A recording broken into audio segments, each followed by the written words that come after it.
자, 홍준표 자유한국당 신임 대표와 친박 핵심들의 주도권 쟁탈전이 시작된 것 같습니다. 당의 수장이 된 홍준표 대표 선출로 처음으로 친박 중진들과 공식 성상에서 만났는데요. 어떤 얘기들이 오고 왔는지 영상으로 먼저 만나보시죠.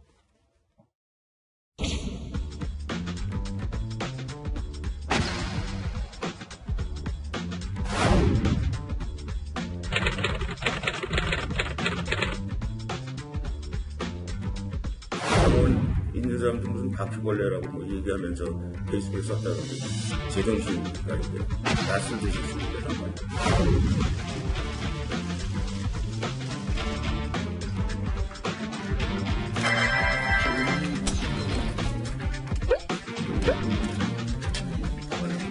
죄송한 말씀인데 대표께서 당직을 임명한다든지 아니면 당을 운영하는 데 있어서 대표께서 관심 좀 가져주시면 좋겠다. 아까 홍문종 의원 발언에 대해서 어떻게 생각하세요?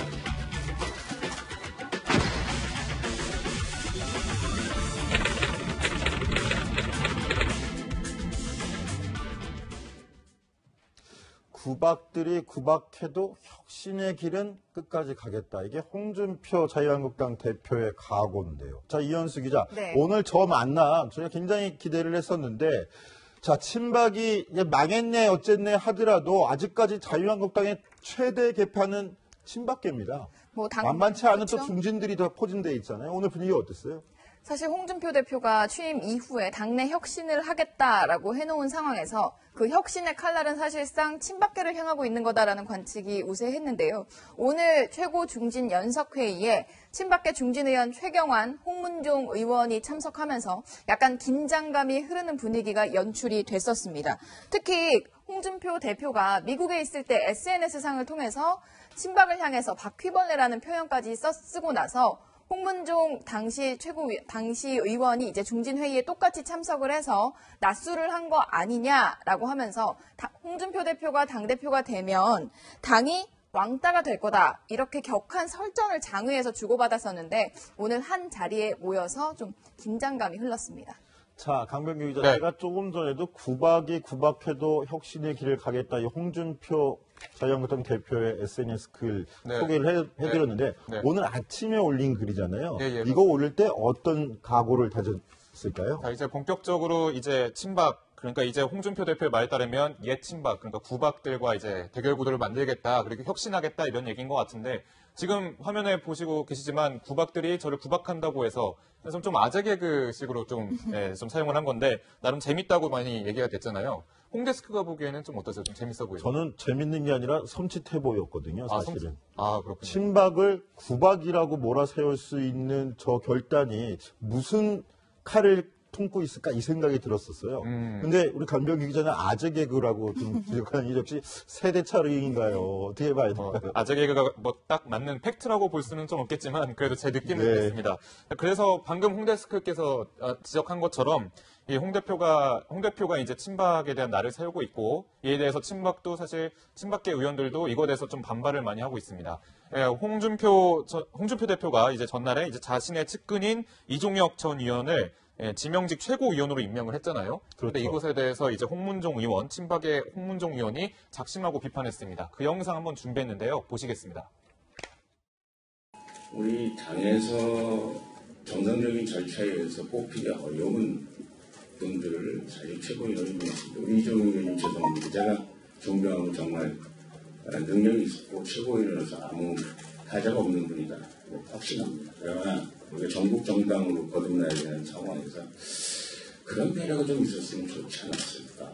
아니면 뭐 수도권도 솔직히 말씀드리면 더 당에서 관심을 가져줬으면 좋겠다. 이런 생각들을 하고 있는데 대표께서 이제 뭐 당직을 임명한다든지 아니면 당을 운영하는 데 있어서 저희 당이 그동안 소홀히 했던가 아니면 저희 손길이 닿지 않는 부분에 있는 분들의 의견을 저희가 적극적으로 수렴할 수 있도록 그런 문제들에 대해서도 좀 관심을 가져주시면 좋지 않을까 하는 생각을 합니다. 네, 원래 지명직 최고위원은 당 대표가 지명하는 것이긴 하지만 원래 당내 화합을 위해서 좀 다른 최고위원들에게 의견도 묻고 이렇게 하는 게 원래 관례였거든요. 특히 자유한국당 같은 경우에는 호남 그렇죠. 인사를 많이 지역 배분을 한다는 그렇죠. 명분에서 호남 인사를 많이 했었는데 이번 같은 경우는 회의 첫날 열자마자 홍준표 대표가 이종혁 전 의원을 그 부산 경남 지역 PK 배분 차원에서 안 친다라고 하고 김태흠 최고위원이 반대를 했지만 임명을 강행했습니다. 약간 이게 갈등이 뻔히 될 걸 알면서 왜 이렇게 했을까라는 이야기를 두고 홍준표 대표가 2011년에 트라우마가 아니냐라는 이야기도 나옵니다. 2011년에 홍준표 대표가 당대표를 한 차례 했었는데요. 당시에는 친홍계보다는 유승민 지금 현재 바른정당 의원이 두 번째 그 선거에서 당선이 됐던 최고위원이었고요. 뭐 원희룡 지금 제주도지사, 그리고 남경필 경기지사 등이 함께 있었습니다. 그리고 나서 당시 디도스 사태가 터졌을 때 홍준표 대표의 의지와 상관없이 다른 최고위원들이 사퇴를 하면서 사실상 지도부 체제가 무너졌었거든요. 그래서 지명직 최고위원의 자신의 측근을 논란 속에서도 안 친 건 뭔가 그때의 기억이 떠올라서 안전장치를 만들어 놓은 게 아니냐라는 분석도 나오고 있습니다. 그리고 당대표가 뭐 최고위원들과의 갈등도 문제지만 그 당내 투톱이라고 하면 항상 당대표와 원내대표의 갈등이 주목을 받는데요. 특히 정우택 원내대표가 범친박으로 분류되기 때문에 이 투톱의 균열이 벌써부터 있는 게 아니냐라고 이야기가 나오고 있습니다. 실제로 오늘 아침에 정우택 원내대표가 한 라디오 프로그램에서 홍 대표를 향해서 이렇게 말했는데요. 직접 들어보시죠. 그 예전에 페이북에 올려듯이 좀 국민들이 듣기에는 거북스러운 말씀을 계속 한다고 그런다면 저희 당은 굉장히 어려움에 있을 거라고 봅니다. 그래서 기대 반 우려 반 지금 이렇게 표현을 제가 하겠습니다. 네, 오늘뿐만이 아니고 어저께도 두 사람의 어떤 신경전 양상이 펼쳐졌습니다. 어제 홍준표 대표가 문재인 정부 발목 잡기식 투쟁은 하지 말아야 한다 이렇게 이야기를 했는데 얼마 몇 시간 지나지 않아서 정 원내대표가 의원총회에서 이렇게 이야기를 하죠. 추경을 거부하고 강경 노선을 채택하겠다. 이렇게 이야기를 합니다. 그런데 시청자 여러분께서는 이러한 궁금증이 드실 겁니다. 자유한국당 뭐 잘 살려보자고 하더니 왜 당대표하고 원내대표하고 힘 합쳐서 지금 해도 모자랄 판에 왜 싸우고 있냐. 이렇게 보실 수도 있는데요. 사실 당대표하고 원내대표라는 것이 기싸움을 하게 마련입니다. 서로 밀리지 않겠다. 이러한 생각들이 있기 때문에 기싸움 혹은 뭐 엇박자를 내기도 하는데요. 사실 저거에 대해서 너무 몰입해서 할 필요는 없을 것 같습니다. 문재인 대통령이요. 지지난해에 당대표, 민주당 당대표를 하고 있을 때 이종걸 원내대표가 있었습니다. 하지만 그 당직을 둘러싸고 이종걸 원내대표가 당무를 거부하는 사태까지도 있었거든요. 하지만 두 사람이 또 대통령 후보와 선대위원장으로 호흡을 대선 때는 맞추기도 했습니다. 어떤 저런 엇박자가 굉장히 불쾌하게 느껴진다 하실 분들도 있지만 저것은 정당 정치에서 웬만큼 있었던 일이다. 이렇게 볼 수도 있겠습니다. 자, 그런데 저는 오늘 자유한국당 중진회의를 보면서 느꼈던 건 뭐냐면 조금 전에도 홍문종 의원의 이야기를 했는데 홍문종 의원 말하면서도 이종혁 전 의원 왜 최고위원 안 쳤느냐 이렇게 항의하면서도 말을 굉장히 애둘러 하면서 조심스러워하는 눈치가 보였어요. 왜 저렇게 조심스러워했다고 보이나요? 저만 느낀 건지 모르겠는데 왜 저런 태도였을 거라고 보입니까? 기자님? 기본적으로 우선 홍준표 대표 체제가 됐다라는 게 가장 큰 변화일 것 같고요. 그리고 이번 전당대회 결과를 보면 친박계도 뭔가 당심을 좀 느끼지 않았을까라는 생각도 듭니다. 홍 대표가 워낙 압도적으로 당선이 됐기 때문에 그리고 그 대표가 지금 혁신을 앞두고 있는 상황에서 뭔가 강하게 반격할 수 없었을 것이라는 관측도 나오고 특히 홍 대표가 계속 그 사정 수사 얘기를 하고 있습니다. 문재인 대통령의 사정 수사, 사정 광풍이 불 거다라고 전당대회 기간 동안 계속 얘기를 하고 있는데 홍 대표가 직접 친박계를 이렇게 뭔가 청산하려고 하지 않더라도 뭔가 친박계에 뭔가 칼날이 들이밀어질 거다라는 관측 이런 해석으로도 해석되는 경향들이 있기 때문에 친박계의 움직임이 뭔가 불만을 표출하고 당연히 할 말은 해야 되지만 당내의 내분 양상으로까지는 안 가게 하려는 게 아니냐 이런 분석이 나오고 있습니다. 네, 그리고 뭐 전당대회에서 홍 대표가 압도적인 지지를 받고 대표로 당선됐다는 점 때문에 이게 무시 못하는 것 같습니다. 이에 또 걸맞게 홍 대표 오늘 아침에 페이스북을 보니까요. 자신이 높은 지지로 당선됐다. 그러면서 어려움이 있어도 단호하게 밀고 나갈 수밖에 없는 게 제 입장이다. 라면서 이제 72.75% 굳이 소수 둘째 자리까지 이제 공개를 하면서 자신이 고득표를 했다. 라면서 자신감을 드러내기도 했는데요. 자, 오늘 기자들을 만나서도 자신이 이제 격이 높아진 당대표다라고서 얘기를 꺼냈습니다. 그 영상 준비해봤는데요. 함께 보시겠습니다. 아니, 당대표가 백브리핑 하는 것도 아닙니다. 대변인이 하는 겁니다. 그럼 대변인이 할 일이 없어요. 아까 홍문종 의원 발언에 대해서 어떻게 생각하세요? 예, 저 말 기자들의 질문을 피하는 것 같지만 나는 당대표다. 대변인한테 물어봐라. 당대표가 할 말은 따로 있다. 이 표현을 하는 것 같아요. 자, 그렇다면 저 홍준표 대표의 바람대로 보수, 작게는 자유한국당의 모든 성원들이 홍준표 체제로 뭉칠 수 있을까요? 뭐 모든 성원들이 좋아하진 않겠죠. 하지만 정당 정치에서 가장 중요한 게 뭡니까? 바로 공천권입니다. 이 공천권, 내년 지방선거를 앞두고 공천권을 가진 사람이 자유한국당에서는 홍준표 대표라는 점을 우리는 봐야 합니다. 홍준표 대표 이미 당 쇄신의 중심에 대구 경북에 있고 친박 청산을 하겠다고 밝힌 바가 있습니다. 오늘 홍문종 의원도 굉장히 조마조마한 목소리였어요. 왜 그러냐? 친박입니다. 그리고 본인도 청산 대상이 될 수 있다는 생각을 하고 있습니다. 왜냐하면 홍준표 대표가 누누이 그렇게 이야기를 했단 말이죠. 대대적인 물갈이를 예고한 상황에서 결국 공천권을 쥔 홍준표 대표는 자신에게 이제는 다시 해쳐모여 해라. 이러한 메시지를 계속 던지고 있는 겁니다. 당분간 잡음이 끊이지 않을 수 있습니다. 하지만 지방선거 때까지는 공천권을 휘두를 수 있는 홍준표 대표의 체제에 좀 더 무게가 실릴 것이다. 이렇게 예상을 해볼 수 있겠습니다. 네, 홍준표 대표가 어제 취임 직후 더불어민주당의 추미애 대표만 만난 데에 대해서도 다른 야당들, 소외당한 다른 야당들 상당히 신경 쓰는 눈치입니다. 영상으로 확인해 보시죠. 자, 우리가 서로 그 협치를 굳게 국민들 앞에 약속한다는 의미에서 팔짱 한번 끼실까요?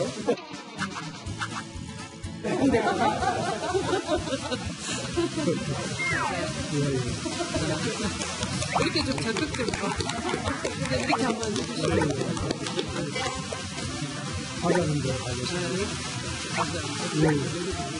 이렇게 한번 가져주세요. 저쪽에. 어제도 우리 홍 대표는 홍준표스러운 행보로 또다시 국민들에게 큰 웃음을 선사했습니다. 신임 당대표들이 여야 정당들을 돌며 상견례를 겸한 취임 인사를 하는 관례를 깨고 여당인 민주당만 방문했습니다. 어차피 만나봐야 좋은 소리 못 들을 것 같으니 일단 피하고 보는 겁니다. 귀 막고 정치 시작하신 것 같습니다. 저도 어떻게 오늘쯤이면 바른정당이나 뭐 국민의당이나 정의당이나 찾아서 인사하지 않을까 이렇게 예상했는데 또 국회의장만 만나고 끝냈습니다. 자, 이현수 기자. 네. 홍준표 대표의 전략 뭘까요? 홍준표 대표는 그 전부터 대선 때부터 사실상 국민의당과 바른정당에 대해서 똑같은 입장을 견지를 해왔었습니다. 국민의당에 대해서는 민주당 이중대라고 비판을 했었고요. 바른정당의 경우에는 뭔가 다시 한국당으로 흡수가 될 거다라고 주장을 했었는데 그런 차원에서 봤을 때 홍준표 대표 입장에서는 이제 야당에 인사를 따로 하러 갈 필요가 없다라는 측면인 것 같고요. 근데 당내에서는 이 홍준표 대표의 행보를 두고 좀 엇갈린 의견들이 나옵니다. 뭔가 지금 양당제 체제가 아니라 어쨌든 다당제 체제에 있는 국회인데 이런 현실을 좀 너무 무시하는 거 아니냐라는 우려도 나오고요. 또 동시에 결과적으로 지방선거 때 가면 양당제가 될 거다. 그러니 지금 홍 대표가 하는 게 전략상 맞다라고 주장을 하는 쪽도 있었습니다. 자, 그런데 홍준표 대표 조금 전에 보신 영상 보신 대로 어저께 추미애 대표를 만나서는 하라는 대로 하겠습니다. 이렇게 수줍어 보이기까지 했었는데요. 당장 하루 만에 민주당을 향해서도 난감한 문제를 던진 모양새입니다. 그 이유가 뭔지 우원식 더불어민주당 원내대표 얘기 들어보시겠습니다. 국회가 무슨 자유한국당 의원들의 놀이터입니까? 그렇지도 않은데 사사건건 발목 잡고 기회만 있으면 집단 퇴장하는데 새로 출발한 정부의 발목을 잡겠다는 것이고 이것은 대선 불복입니다. 신임 홍준표 대표께서 추경, 인사, 발목 잡지 않겠다고 말씀하셨습니다. 그것은 하루영이었습니까? 정말 실망스럽습니다. 우원식 원내대표 같은 경우에는 지금 정말 답답합니다. 왜냐하면요, 가장 지금 청와대가 가장 힘이 쓸 때가 정권 초반인데, 지금 문재인 대통령이 뭐 국회까지 와서 시정연설을 통해서 일자리 추경 좀 해달라 했는데, 자유한국당 계속해서 추경 못하겠다, 이런 이야기입니다. 계속해서 인사청문 보고서를 강행하는 것에 대해서 불만을 드러낸 건데, 6월 추경 협조를 안 한다면서 우원식 원내대표가 한번 대선 불복이라는 이야기를 했죠. 그런데 어저께 또한 저 울먹이는 모습도 보이는데 또 한 번 대선 불복이라는 말을 표현을 했습니다. 굉장히 상대방에게는 기분 나쁜 얘기가 될 수도 있는데 왜 이렇게 대선 불복이라는 표현을 계속 반복하는 걸까요? 우원식 원내대표 입장에서는 계속 청와대에 정권 초반에 힘을 줘야 합니다. 그런데 그것을 못하게 계속 자유한국당이 딴지 아닌 딴지를 거니까 우원식 원내대표 입장에서는 굉장히 답답한 생각이 드는 것이고요. 자칫하다가는 아무 일도 못한다, 이러한 그 예상까지 나오면서 여당 내부에서까지 도대체 뭐 하는 거냐, 원내대표가 뭐 하냐, 이러한 비난을 들을 수도 있는 상황입니다. 그렇기 때문에 지금 우원식 대표 굉장히 힘들 겁니다. 네, 어찌됐던 홍준표 대표의 일거수일투족에 보수의 운명은 물론 새 정부 정책의 운명까지 걸려있는 모양새가 되는 것 같은데요. 자, 홍 대표의 전성시대가 열리는 거 아니냐, 이런 관측도 나오는 것 같은데 바로 이 사람도 대단한 지원권이 될 것 같습니다. 영상으로 만나보시죠. 여자는 가만히 앉아 있거나, 여자는 조용히 앉아 있거나, 여자는 이쁜 척 하는 것이 아니라 저 신발 벗고 뛸 것입니다. 구두 안 씻습니다. 머리 필요 없습니다. 화장 필요 없습니다. 우리는 보수입니다. 여러분 잊지 마십시오. 여러분 저와 함께 노래 불러봅시다. 극기 휘날리며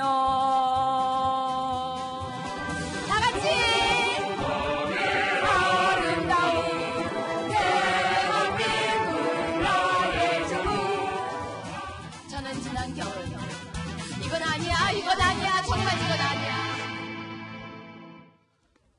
자, 여자 홍준표 소리까지 듣는 유여의 자유한국당 최고위원 모습인데요. 계속 저 전당대회 때 모습이 화제가 되고 있다, 이렇게 전해드리고 있는데, 자, 저것뿐만이 아니라 새로운 권력 경쟁 구도가 생겼다, 그래서 또 화제가 되고 있잖아요. 그 부분을 지금 짚어보려고 다시 한번 보여드렸는데 어떤 이야기입니까? 그러니까 사실 유여의 최고위원이 자유한국당에 입당한 지 한 100일 정도 됐다고 합니다, 이제. 그 100일 정도 됐는데 2등 최고위원으로 당선이 된 건데요. 사실 선거에 한 번도 나간 적이 없지만 지금 지역구 당협위원장을 맡고 있는 곳은 서초갑 지역입니다. 이 서초갑 지역이란 곳 아실 테지만 이해운 바른정당 대표와 그리고 지금 구치소에 있는 조윤선 전 장관이 맞붙었던 그 서울 서초갑인데요. 그 서울 서초갑의 주자로서 뭔가 이해운 바른정당 당대표와 붙게 되는 게 아니냐. 물론 지금 현재는 체급이 좀 많이 차이가 나는 거물과 뭔가 정치 신인이긴 한데 유여의 최고위원회 뭔가 좀 인기가 급상승하면서 향후에 이렇게 경쟁하는 걸 볼 수 있는 게 아니냐라는 관측까지도 나오고 있습니다. 그간 당 수석 대변인을 맡아서 유여의 수석 대변인 시절에 팟캐스트를 맡아서 했었는데요. 최고위원이 된 후에 다시 한번 출연을 했습니다. 어떤 모습이었을까요? 함께 보시죠. 아니야. 이건 정말 아니야. 그거 한번 해보세요. 이건 아니야. 이건 정말 아니야. 내용도 없는데 이게 왜 그렇게 많은 우리 시청자들, 우리 당원들의 마음을 이렇게 후벼 팠는지. 이거 원래 준비된 발언이었습니까? 아니죠. 네. 제 심장이 시킨 얘기죠. 다시 한번 해보세요. 이건 아니야, 이건 아니야, 이건 정말 아니야. 정말 이건 아니야. 그런 이 리듬 못 따라하겠죠. 그렇죠. 네, 두 사람이 밝게 웃는 것처럼 홍준표 새 대표 체제의 출범이 우리 정치권에 큰 변수가 될 수 있을지 한번 계속 지켜보도록 하겠습니다. 정치데스크 60초 후에 돌아오겠습니다.